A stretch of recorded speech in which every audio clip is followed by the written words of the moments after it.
যারা মদ খায়, মদ মানে কি? যারা নেশার সাথে যারা জড়িত, সে যত বড় কিছু হোক, যত মর্যাদার হোক, আপনি নেশার সাথে জড়িত, আপনি নেশা খান, নেশা বিক্রি করেন, নেশার সাথে কোনোভাবে জড়িত, আপনার জন্য আল্লাহ রাসূল বলতেছেন জান্নাতের দরজা তোমার জন্য বন্ধ। আছে কিনা সমাজে? নেশাখোর আছে, নেশার ব্যবসায়ী কেউ আছে, রাসূল বলতেছেন তারা জান্নাতে যাবে না, সে যত বড় আল্লাহর ওলি হোক। এরপর রাসূল সাল্লাল্লাহু আলাইহি সাল্লাম বলতেছেন আলাক,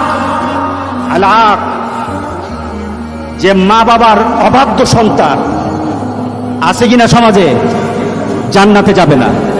সে বড় হুজুর, কিন্তু মা বাবার সাথে খারাপ ব্যবহার করেছে। সে বড় দাতা, মা বাবার সাথে খারাপ ব্যবহার করেছে। রাসূল সাল্লাল্লাহু আলাইহি সাল্লাম বলতেছেন তার জন্য জান্নাতের দরজাটা বন্ধ থাকবে, জান্নাতে সে যেতে পারবে না, জান্নাতে যেতে পারবে না। বিশ্বাস হয় কিনা বলেন? কেন বিশ্বাস হবে? জান্নাতটা সত্য, সত্য না? দুজক সত্য, কোরআন সত্য, মুহাম্মদ সাল্লাল্লাহু আলাইহি সাল্লামের কথা সত্য। মুহাম্মদ সাল্লাল্লাহু আলাইহি সাল্লাম বলে গেছেন এই লোকগুলি জান্নাতে যাবে না, এটা সত্য।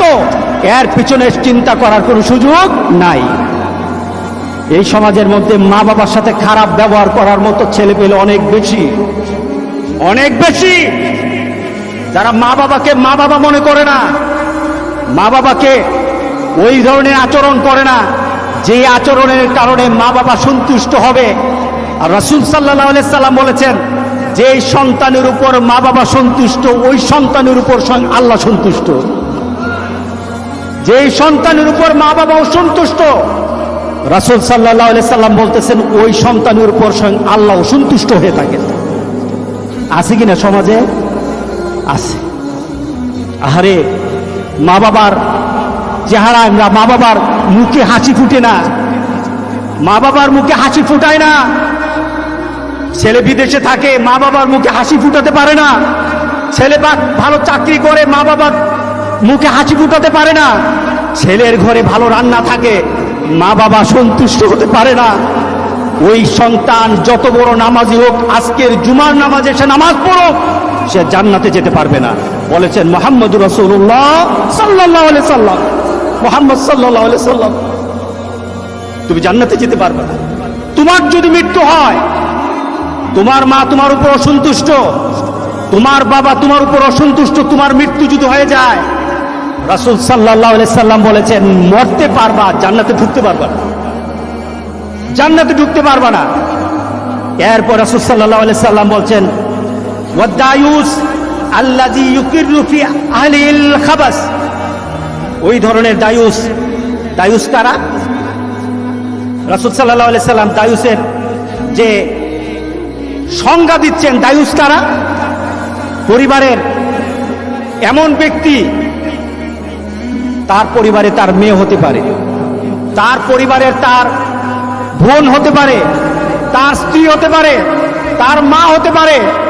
যদি কোনো কারণে সে বেপরদায় চলে, দিনের বাইরে চলে, বেপরদায় চলে, এমন চলা যে চলাটা হলো মুহাম্মদ সাল্লাল্লাহু আলাইহি সাল্লামের নীতিতে নাই, আল্লাহর নীতিতে নাই, মুহাম্মদ সাল্লাল্লাহু আলাইহি সাল্লামের নীতিতে নাই।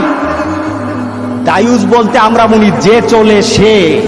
রাসূল বলতেছেন দায়ুস হলো সে বাবা হওয়ার পর যদি মেয়েকে সে শাসন না করে যে বেপরদায় চলা যাবে না, বাপ্পা হলো দায়ুস।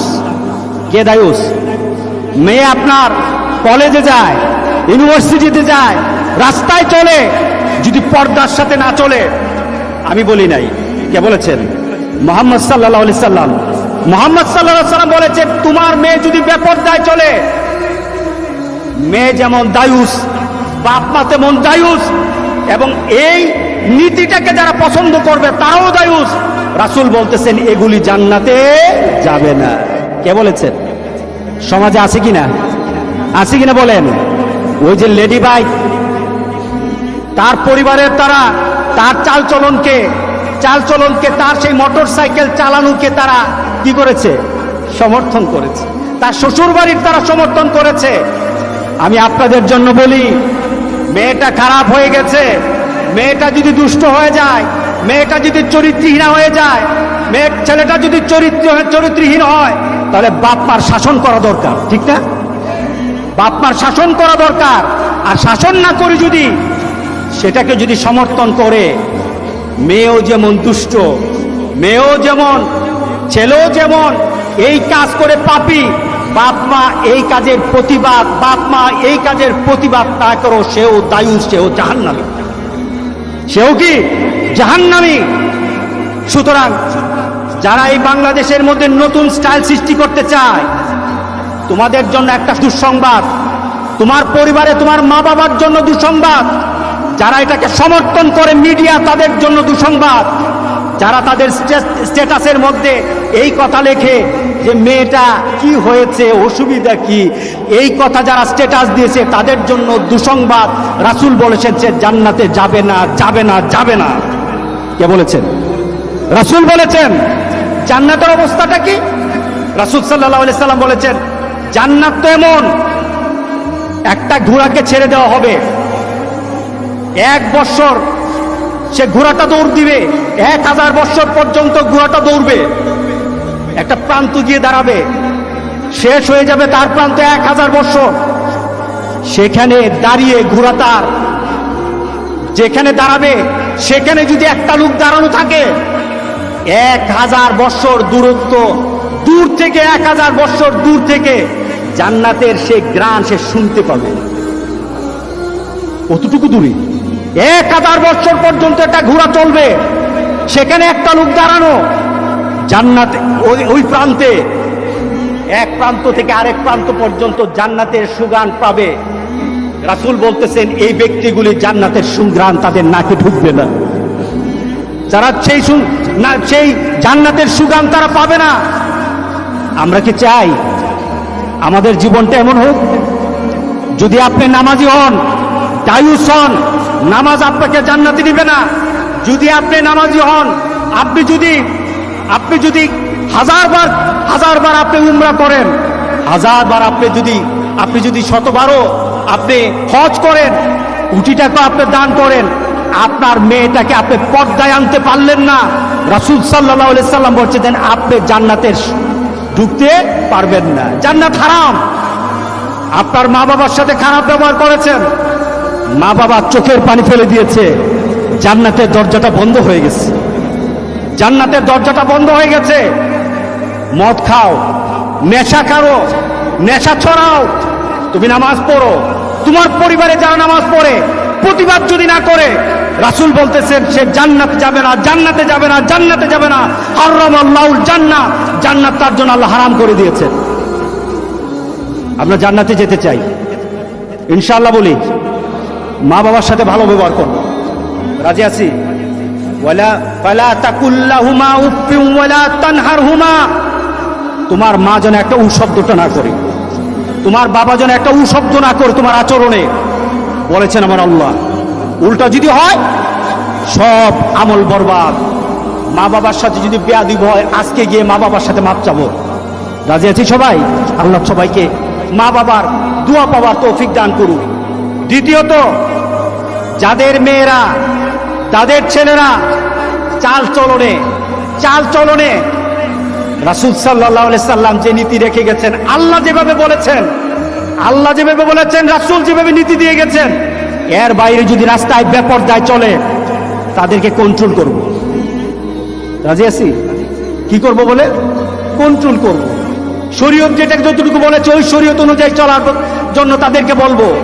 যদি না চলে আপনি বলেন বেঁচে যাবেন, যদি না চলে আপনি বলেন বেঁচে যাবেন, সে ধরা খেয়ে যাবে। সুতরাং আমাদের ছেলে মেয়েগুলিকে উলঙ্গপনার মধ্যে ছেড়ে দিয়ে রাস্তাঘাটের মধ্যে ইহুদি খ্রিস্টানদের ছেলে মেয়েদের মতো চলাফেরা করতে আমরা দেব না, আমরা দায়ুস হব না। রাজি আছি সবাই? তৃতীয়ত, নেশাখোর, যারা নেশার সাথে জড়িত, নেশা খায়, সমাজে আছে কিনা নেশাখোর?